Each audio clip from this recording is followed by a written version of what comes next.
കല്യാണം കഴിഞ്ഞതിന് ശേഷം ആദ്യമായിട്ട് കുടുംബ വീട് വിസിറ്റ് ചെയ്യാൻ വേണ്ടിയിട്ട് പോവുകയാണ് ഞങ്ങൾ രണ്ടുപേരും.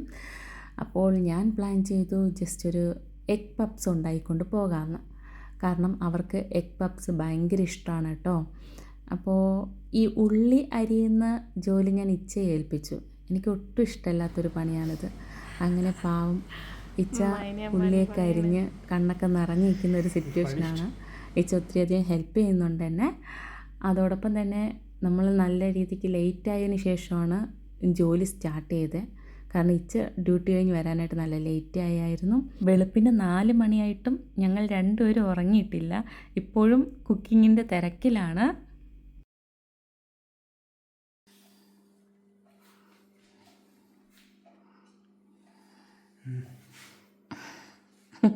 Laufen, Schnucki.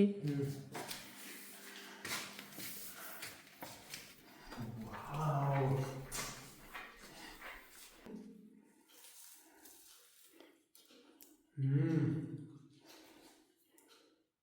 Schmeckt gut? Super gut. Ich liebe sie. Ah. Eben.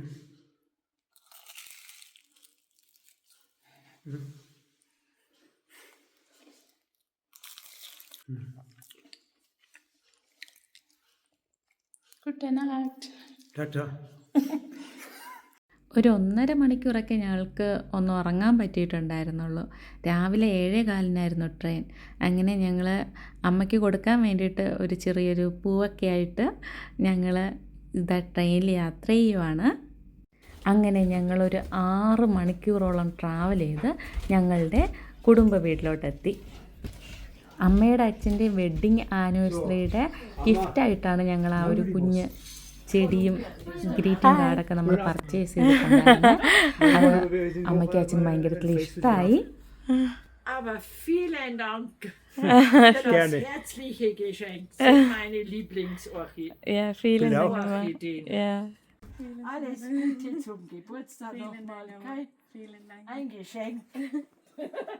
എൻ്റെ ബർത്ത്ഡേയുടെ ഭാഗമായിട്ട് അമ്മ എനിക്കൊരു സർപ്രൈസ് ഗിഫ്റ്റ് മേടിച്ച് വെച്ചിട്ടുണ്ടായിരുന്നു. Aber ich kann da was raufmachen lassen, dann könntest du eine Kette dran tun. Ah, okay. Aha. Kann man machen. Okay, wenn du das willst, gell? Vielen Dann kriegst du aber sein Konto da nicht. Ja, vielen Dank. Wenn du eine Kette magst. Ja, ich mag, aber meine Kette ist ein bisschen pro. എൻ്റെ ബർത്ത്ഡേക്ക് surprise ഗിഫ്റ്റായിട്ട് അമ്മ എനിക്കൊരു cake ഉണ്ടാക്കി തന്നായിരുന്നു. അമ്മ നന്നായിട്ട് cake bake ചെയ്യും കേട്ടോ. നമ്മൾ ബേക്കറിയിൽ നിന്നൊക്കെ മേടിക്കത്തില്ലേ കഴിക്കാനായിട്ട്, അതേമാതിരി നല്ല ടേസ്റ്റ് ഉണ്ടാകും അമ്മ ബേക്ക് ചെയ്യുന്നത്. അതുപോലെ ഈ ഒരു ക്യാൻഡിൽ അതിൻ്റെ മിഡിൽ പോർഷനിൽ വെച്ചിട്ടുണ്ട്. അത് ഒരു കാറിൻ്റെ മോഡലിലുള്ള ക്യാൻഡിലായിരുന്നു. അത് കാണാൻ നല്ല രസമുണ്ടായിരുന്നു. ഒരു ക്യൂട്ട് കാർ മെഴുകുതിരി. നല്ല രസമുണ്ടായിരുന്നു. Erst zum Geburtstag singen. Moment. Zum Geburtstag viel Glück, zum Geburtstag viel Glück, zum Geburtstag liebe Archu, zum Geburtstag viel Glück und viel Segen. Viel Glück und viel Segen auf all deinen Wegen. Sein auch mit dabei. Unsere Atschuma. Vielen, Alles Gute zum ja, Geburtstag. Gell? vielen Dank. Gesundheit und dass alles in Ja, Erfüllung geht, vielen- was du dir wünschst, vor allem beruflich. Ja, vielen Dank. എൻ്റെ ബർത്ത്ഡേക്ക് അമ്മയുടെ surprise gift ഇതായിരുന്നു കേട്ടോ. അതൊരു gold കോയിനാണ്. അത് നമുക്ക് ലോക്കറ്റായിട്ടൊക്കെ use ആക്കാൻ പറ്റും. അപ്പോൾ അടുത്ത വട്ടം വരുമ്പോൾ അതമ്മ ഈ ചെയിനിലിടാൻ പറ്റുന്ന രീതിയിൽ മോഡിഫൈ ചെയ്ത് തരാമെന്ന് പറഞ്ഞു. പിന്നെ വന്നിട്ട് ഒരു ചോക്ലേറ്റ് ഉണ്ടായിരുന്നു, ഒരു ബോക്സ്. പിന്നെ വന്നിട്ട് ഗിൽഡ് ഉണ്ടായിരുന്നു. അങ്ങനെ ബർത്ത്ഡേ സെലിബ്രേഷനും ഫുഡൊക്കെ കഴിഞ്ഞ് രാത്രിയായപ്പോൾ ഞങ്ങൾ കിടക്കാനായിട്ട് റൂമിലോട്ട് വന്നു. റൂമൊക്കെ അമ്മ നല്ല രസമായിട്ട് റെഡിയാക്കി സെറ്റ് ചെയ്ത് വെച്ചിട്ടുണ്ടായിരുന്നു. എനിക്കിഷ്ടപ്പെട്ടു കേട്ടോ, നല്ല രസമുണ്ടായിരുന്നു. ഇത് ശരിക്കും പറഞ്ഞു കഴിഞ്ഞാൽ അനിയത്തിയുടെ റൂമാണ്. അവളിപ്പോൾ ഇവിടെ ഇല്ല. അപ്പോൾ അതുകൊണ്ട് ഞങ്ങൾ വന്നപ്പോഴത്തേനും ഞങ്ങൾക്ക് കിടക്കാനായിട്ട് അമ്മ ഇതെല്ലാം റെഡിയാക്കി വെച്ചു. ഈ റൂമിനൊരു പ്രത്യേകതയുണ്ട്. ഈ റൂമിൻ്റെ മേൽക്കൂര നമുക്ക് കൈകൊണ്ട് തൊടാൻ പറ്റും. ഞാൻ ഉദ്ദേശിച്ചത് ഇതിൻ്റെ ഹൈറ്റ് വളരെ കുറവെന്നാണ്. അതുമാത്രമല്ല മേൽക്കൂരയിലൊരു ഓപ്പണിംഗ് ഉണ്ട്, അവിടെ ഒരു വിൻഡോ ഉണ്ട്, നമുക്ക് ഓപ്പൺ ചെയ്യാനും ക്ലോസ് ചെയ്യാനും പറ്റുന്ന രീതിയിൽ. ഞാൻ കണ്ടിട്ടുള്ള എല്ലാ ജർമ്മൻ വീടുകളിലും ഏറ്റവും മുകളിലത്തെ നിലയിലെ റൂമുകളിലെ മേൽക്കൂര നമുക്ക് തൊടാൻ പറ്റും. അത്രയ്ക്കും ചെറിയ റൂമുകളാണ്, അതായത് മേൽക്കൂര വളരെ ഹൈറ്റ് കുറഞ്ഞിട്ടുള്ളതായിരിക്കും. ചിലപ്പോഴൊക്കെ നമ്മളിങ്ങനെ കുനിഞ്ഞ് പോകേണ്ടി വരും, അല്ലാന്നുണ്ടെങ്കിൽ നമ്മുടെ തല മേൽക്കൂരയിൽ വന്ന് തട്ടും. ആ രീതിയിലാണ് കേട്ടോ.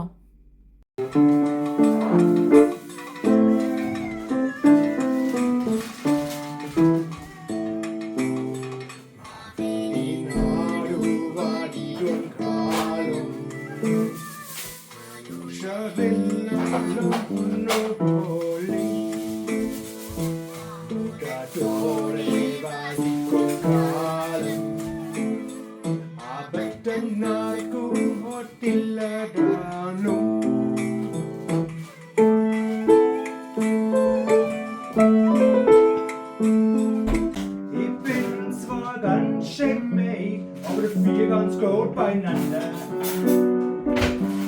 Es ist doch klar, ich war bei dir. Das muss man aufschreiben, aber erzählen wir das Lied nicht Ich schau zum Fenster aus, es ist ziemlich grau und noch nicht hell. Du zeigst die Uhr, kochst den Tee, hockst die her. പിറ്റേ ദിവസമായപ്പോൾ ഞങ്ങളെല്ലാവരും കൂടെ ഒരു പാർക്കിൽ പോയായിരുന്നു കേട്ടോ. അത് അമ്മ എനിക്ക് നൽകിയ സർപ്രൈസ് ബർത്ത്ഡേ ഗിഫ്റ്റിൻ്റെ ഒരു ഭാഗമായിട്ടാണേ. അവിടെ ചെന്നിട്ട് നമ്മൾ ഗെയിംസൊക്കെ കളിച്ചായിരുന്നു കേട്ടോ. അപ്പോൾ ഈ ഗെയിം എനിക്കറിയത്തില്ല കേട്ടോ, ഞാൻ ജീവിതത്തിൽ ആദ്യമായിട്ടാണ് ഇത് യൂസ് ആക്കുന്നത്. അപ്പോൾ എനിക്കറിയത്തില്ല. അപ്പോൾ ഇച്ച പറഞ്ഞായിരുന്നു അവിടെ താഴെ എന്തൊക്കെയോ ഒരു ബട്ടൺ ഉണ്ട്, അവിടെ പ്രസ് ആക്കണമെന്ന്. പക്ഷേ ഞാൻ നോക്കിയിട്ടൊന്നും ബട്ടൺ ഒന്നും കിട്ടുന്നില്ല.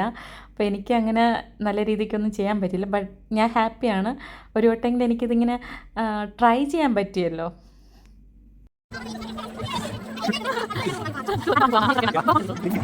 വെള്ളത്തിൻ്റെ മുകളിലൂടെ പോകുന്ന ഈ ഒരു കാറില്ലേ, അത് ഞാൻ ആദ്യമായിട്ട് അതിനകത്ത് കയറുന്നത് കേട്ടോ. ഇതെനിക്ക് യൂസാക്കാൻ ഇത് അറിയത്തില്ലായിരുന്നു. അതുകൊണ്ട് തന്നെ ആദ്യം സ്റ്റാർട്ട് ചെയ്തപ്പോൾ ഇത് വെറുതെ ഇങ്ങനെ റൊട്ടേറ്റ് ചെയ്തുകൊണ്ടിരിക്കുകയായിരുന്നു കേട്ടോ. ശരിക്കും പറഞ്ഞാൽ ഇതിങ്ങനെ സ്ട്രെയിറ്റ് ആയിട്ട് പോകുന്നൊരു കാറാണ് കേട്ടോ. പിന്നെ ലാസ്റ്റ് ആ ഒരു റൊട്ടേഷനൊക്കെ കഴിഞ്ഞതിന് ശേഷം പിന്നെ കുറച്ചുകൂടെ സ്ട്രെയിറ്റ് ആയിട്ടൊക്കെ പോയി. പിന്നെ നമ്മൾ സക്സസ്ഫുള്ളായി വിൻ ചെയ്തു. അമ്മയാണ് ഈ വീഡിയോ എടുക്കുന്നത്. അമ്മ ഉറക്കെ വിളിച്ച് പറയുമോ, അതേ ഇങ്ങനെ റൊട്ടേറ്റ് ചെയ്തുകൊണ്ടിരിക്കേണ്ട, സ്ട്രെയിറ്റ് ആയിട്ട് പോകുമെന്ന്. അമ്മയ്ക്ക് ചിരി വരും. അമ്മ ഭയങ്കര ചിരിക്കുകയാണ്. ഞങ്ങൾ മാത്രം ഇങ്ങനെ റൊട്ടേറ്റ് ചെയ്തുകൊണ്ടിരിക്കുന്നത് അത് കണ്ടിട്ട്. പിന്നെ ലാസ്റ്റ് നമ്മൾ സ്ട്രെയിറ്റ് ആയിട്ട് തന്നെ പോയി.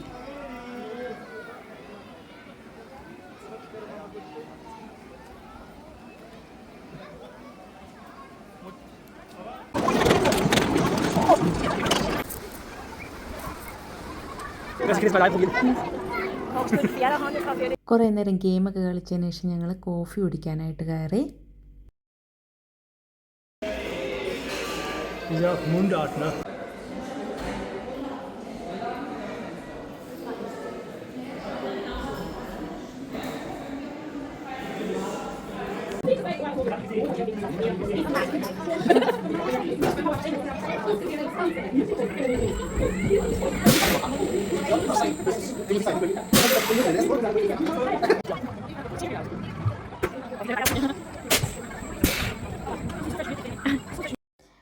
എനിക്ക് ഭയങ്കര ആഗ്രഹമായിരുന്നു ഈ സംഭവത്തിൽ കയറി റൈഡ് ചെയ്യണമെന്ന്.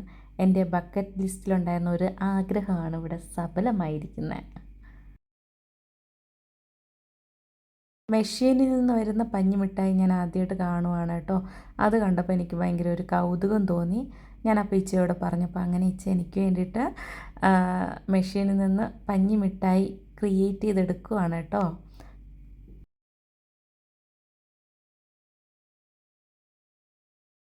ഇന്നത്തെ ദിവസം നല്ല രസമുണ്ടായിരുന്നു കേട്ടോ. കുറേ ടൈം പാർക്കിൽ സ്പെൻഡ് ചെയ്യാൻ പറ്റി. നല്ല വൈകിയാണ് വീട്ടിലോട്ട് ഞങ്ങൾ തിരിച്ചു പോരുന്നത്. പിന്നെ ഈവനിങ് എല്ലാവരും കൂടെ ഒരുമിച്ചിരുന്ന് ഡിന്നറൊക്കെ കഴിച്ച് നല്ല രസമുണ്ടായിരുന്നു. ജർമ്മനിയിൽ വന്നതിന് ശേഷം എൻ്റെ തലയിൽ ഭയങ്കര ഡാൻഡ്രഫായി. അപ്പോൾ അതൊന്ന് ജസ്റ്റ് ഒന്ന് ക്ലീൻ ചെയ്യാനായിട്ട് ഹെൽപ്പ് ചെയ്യുകയാണ് വെച്ചാൽ. അപ്പോൾ ഇച്ച അറിയാണ്ട് ഞാൻ ജസ്റ്റ് ഒന്ന് വീഡിയോ എടുത്തു. അപ്പോൾ അതിനാണ് ഈ ഇത്രയും ഞെട്ടുന്നത്. 2 ദിവസത്തിന് ശേഷം ഞങ്ങൾ നേരെ തിരിച്ച് വീട്ടിലോട്ട് പോവാണ്. ഞങ്ങളുടെ അമ്മയും കുഞ്ഞും ഞങ്ങളെ റെയിൽവേ സ്റ്റേഷനിൽ കൊണ്ടുവന്നാക്കി. നല്ല രസമുണ്ടായിരുന്നു. എൻ്റെ ബർത്ത്ഡേ നന്നായിട്ട് അടിച്ചു പൊളിക്കാൻ ദൈവം അനുഗ്രഹിച്ചു. അങ്ങനെ ഒരു വർഷം കൂടെ കടന്നു പോവാണ്. നന്നായിരുന്നു. ദൈവത്തിൻ്റെ കൃപയാലെല്ലാം നന്നായിട്ട് പോകുന്നു. Thank you Jesus.